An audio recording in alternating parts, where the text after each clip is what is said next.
Hi, my name is Susan, and I've been living with Alzheimer's disease for 3 years now. Alzheimer's is the most common and well-known neurocognitive disorder. Neurocognitive disorders are associated with brain diseases that result in a progressive decline in cognitive abilities, such as memory, attention, organization, and language. These include Alzheimer's, Lewy body dementia, cerebrovascular disease, frontotemporal degeneration, and mixed neurocognitive disorders. On average, 76,000 Canadians are diagnosed with a neurocognitive disorder each year, just like Susan. The majority of people are over the age of 65, but others develop symptoms when they are younger. By 2030, it is estimated that nearly 1 million people in Canada will be affected by a neurocognitive disorder. Despite the large number of people affected, the public is not very well informed about this disease. I've often met people around me who had difficulty understanding my situation, despite being well-intentioned. So I'd like to share my story with you. Since I announced my diagnosis to family and friends, some of them tend to talk to me as if I were a child. Others now talk to my husband about me, even when I'm present. I also have much less contact with my friends since my diagnosis. A lack of knowledge, prejudice, and false beliefs about neurocognitive disorders can often cause a person's family and friends to focus on their difficulties and deficits. The person ends up believing that they are no longer able to carry out daily activities or participate in conversations. Unfortunately, this could lead to being isolated, which can be more damaging than the disease itself. Isolation can lead to feelings of shame, depressive symptoms, and due to lack of stimulation, faster cognitive decline.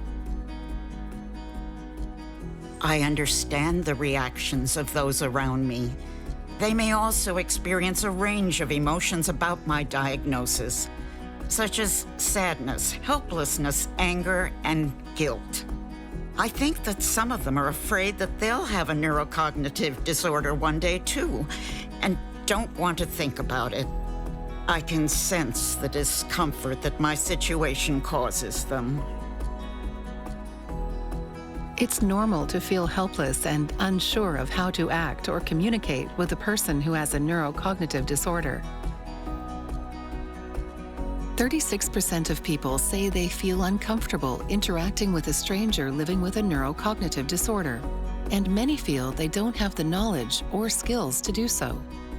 But in reality, despite the changes due to the disease, I'm still the same. I still want to be there for my grandkids. I still enjoy reading and gardening. I can continue to be active in my community, do the activities that are important to me, and live a full life. Just like anyone else, a person living with a cognitive disorder wants to be considered as a whole person, despite their illness. It's therefore important to focus on the present moment, to emphasize one's strengths and not the deficits associated with the disease. Maintaining social ties and carrying out stimulating daily activities will allow the person to feel included and useful to their community. At times, I also feel that those around me wonder about my diagnosis, but don't dare talk to me about it. It's natural to ask yourself lots of questions when you don't know much about the subject.